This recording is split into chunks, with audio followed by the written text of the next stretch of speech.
Namaku Rani, dan aku ingin menceritakan pendalaman yang hampir merenggut kewarasanku.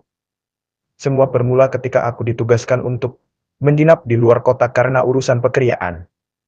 Hotel tempatku menginap itu tua, bergaya kolonial, dan sepi, tapi karena dekat lokasi acara, aku pikir tidak ada masalah. Aku check-in malam hari, sendirian. Resepsionis tampak ragu saat melihat nomor kamarku 306. Maaf, pakai kamarnya.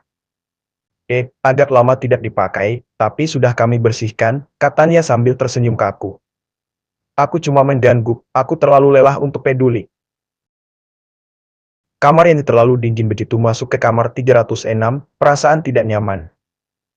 Langsung menyergap, lampu kuning temaram, bau penggap dan dinding, bukan dari aku, lebih seperti dingin yang meresap dari tembok. Aku merapikan barang, lalu mandi. Saat keluar dari kamar mandi, aku melihat sesuatu yang membuatku membeku. Cermin kamar berembun, seolah ada orang yang dimandi setelahku, padahal aku sendirian. Kugunakan handuk untuk menghapus embun itu. Tapi di balik kabut tipisnya, aku sempat melihat siluet seseorang berdiri di belakangku, tapi saat aku menoleh, tidak ada siapapun. Telepon yang tidak pernah mati yang menunjukkan pukul 11 malam. Saat aku akan tidur, telepon kamar berdering keras. Kugangkat, tapi hanya suara napas berat. Aku tutup. 5 menit kemudian, berdering lagi. Kali ini, ada suara lirih, yang ganti tidur yang dan biarkan dia mendekat.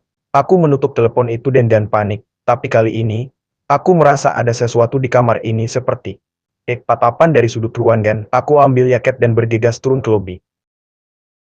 Resepsionis yang diam di lobi, aku lapor ke resepsionis, tapi pria tua itu hanya memandang di layar komputer sambil berkata, "Kau bak merasa terganggu ya dan lihat ke cermin kamar itu."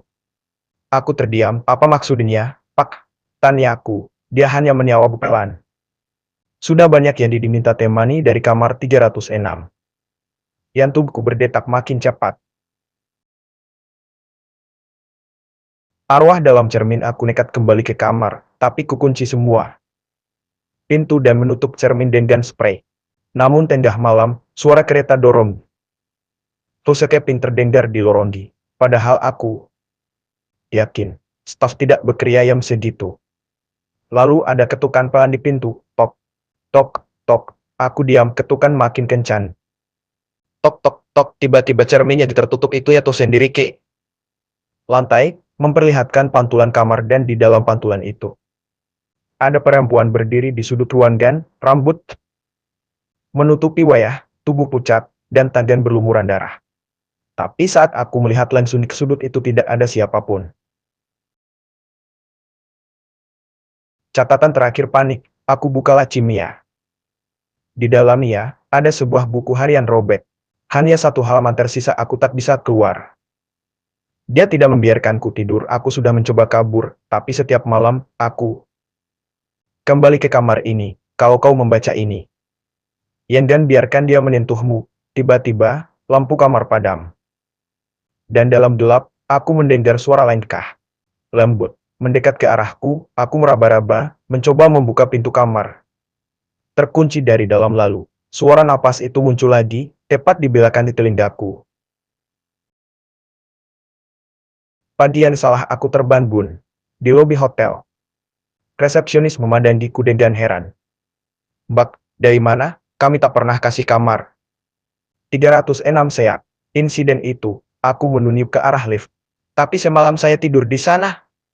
Dia terdiam. "Mbak, kamar 306 itu sudah ditutup 3 tahun lalu. Sudah di beton, tidak ada akses ke sana." Tanganku gemetar saat aku menunjukkan kunci kamar yang masih kugenggam. Kunci itu berkarat dan bernoda darah. Panggilan terakhir malam itu, di kamar kosku yang jauh dari hotel, aku coba melupakan semuanya, tapi jam 11 malam, ponselku berdering. Nomor tak dikenal, kugangkat. Hanya suara lirih. "Kau tidur di kamarku sekarang digantian." Dan siang malam itu, aku tak pernah benar-benar tidur.